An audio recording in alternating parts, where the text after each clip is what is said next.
G'day guys, my name is Miles. And my name is Fez. And this is The Commodity, and today we are reacting to why Krispy Kreme failed in Australia. What? I was trying to get you to stop because it was perfect. It sounded great. And then you kept going. Cheddar examines. Cheddar. So this video was requested to us by Trace. Okay, Thank you so much, mate. We truly appreciate it. Huh? Give up the accent. Is it doing good? I thought I was doing really well. Yeah. Let me know in the comments. But we need limits. We need like 20-second limits. Okay, let me know in the comments if I did well. I feel like I'm getting much better. This video was requested to us by Trace. Thank you so much. We truly appreciate it. You recommended the last Australian video we did, so keep it up.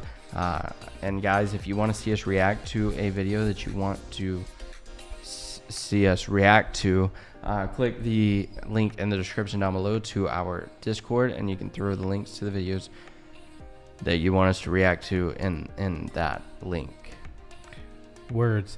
So I want to know what's up with Trace. He's sending us all these American failing companies in Australia. Maybe he's like, you guys suck. Yeah, that's what I'm thinking. Your business models are shit. Yeah. I will be honest with you. I'm not a fan of Starbucks, so I'm on board with you on that. But Krispy Kreme, I don't know how that one failed. They have the best donuts in the industry. And if y'all don't like them, y'all are on crack. Either that or we're on crack, and that's debatable. The best part about Krispy Kreme is watching them fix them. No, when you're passing by, and you didn't even want donuts. You had donuts were the last thing on your mind, but when you pass by and you see their Krispy Kreme donut sign lit up, did you know that means they're making a fresh batch? Are you for real? Yes. So it's not always lit up? No.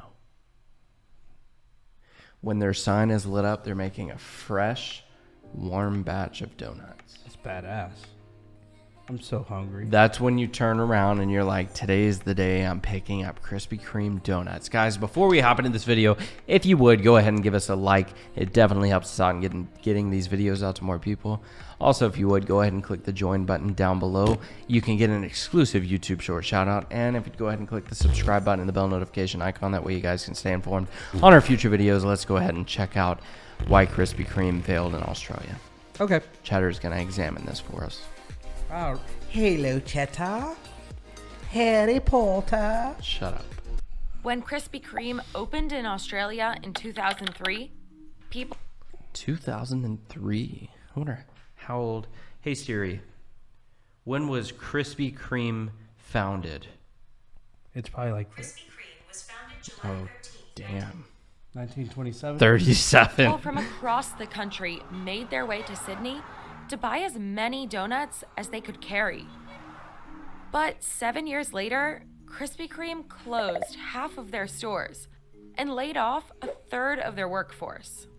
So how did they go from hyped obsession to totally forgotten? Hello, Allie. Please let us know.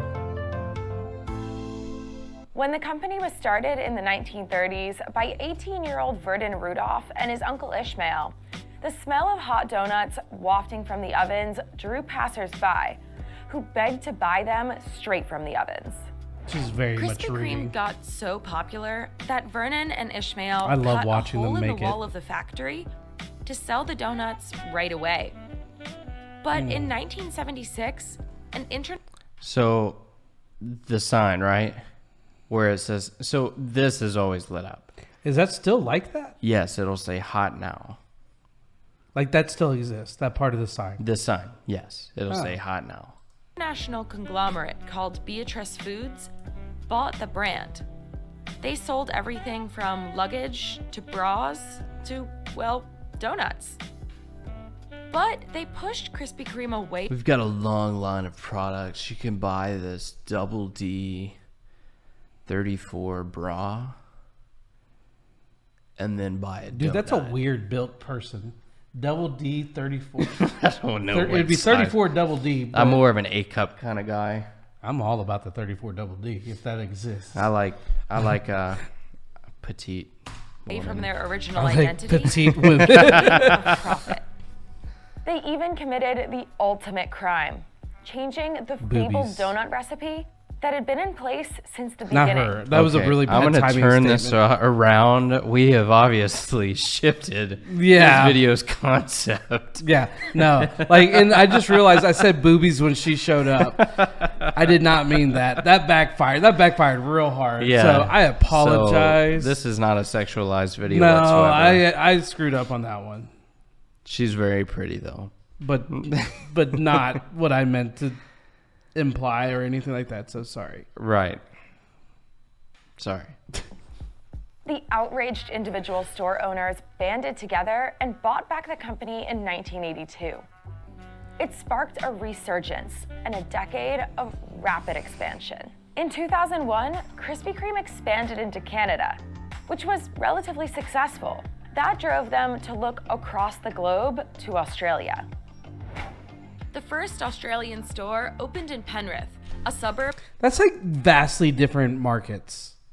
So you're talking to people that are used to living in like negative 500 degree temperature, and then you got people that live in 500 degree temperature. You know what I'm saying? Like, I get why it's popular in Canada, because it's cold. So you put on a little bit extra during the cold weather and all that good stuff. And then in Australia, you don't want that. You're going to be like, it's like having... called Straya. You just don't want to be walking around with like looking husky from eating too much Krispy Kreme. So Straya. Of Sydney, and sales were through the roof. It was Doffnut. reported that some people traveled more than 1,000 miles to try the original glazed. And it wasn't uncommon so to good. see people returning on airplanes at the Melbourne airport with bags full of Krispy Kreme donuts. Wow. This kind of They know they donut go craze bad. wasn't unprecedented for Krispy Kreme. Throughout their history, they relied on buzz and word of mouth. This strategy continued in Australia, where it donated to local charities. This What's going on here? that's a good question. Like, it's charity day, so come grab a donut? That's probably what they're doing. That's odd. Especially for like short people. They can't get the top donut, and that's the last donut. Well, I'm sure they would move it So you're down. kind of just fucking with them at that point. strategy continued in Australia, where it donated to local charities to create an emotional connection with the community. They also gave away a lot of free donuts and other samples. And who wouldn't be excited by a free donut? Just after their launch, Krispy Kreme Australia immediately began scaling up. They grew from 1 store to 50 and employed 660 staff members at their height. And even though it kept scaling upwards, its profit didn't.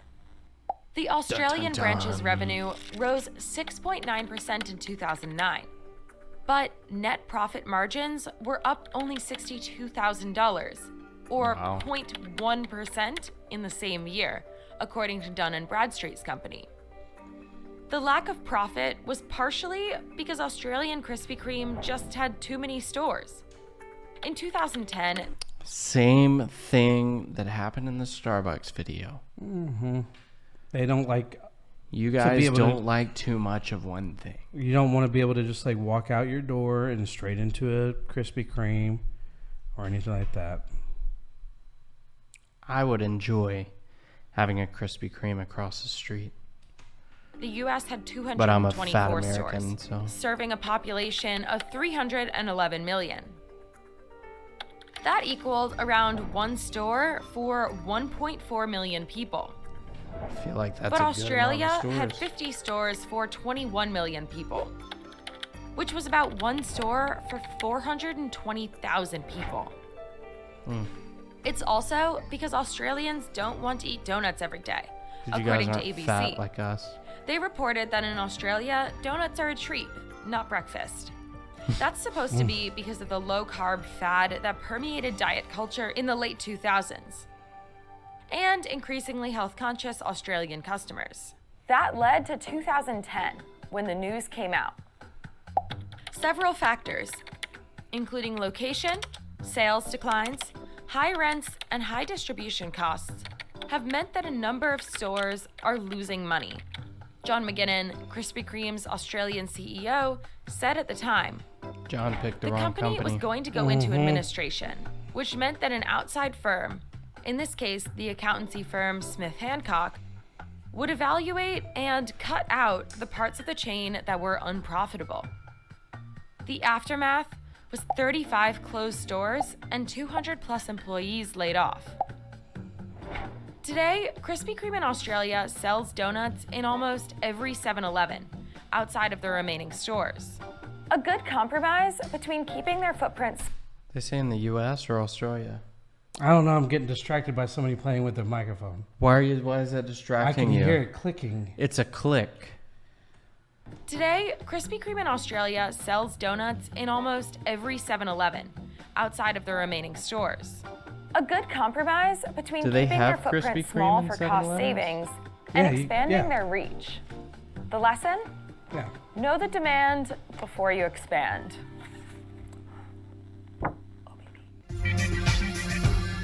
Yeah, no.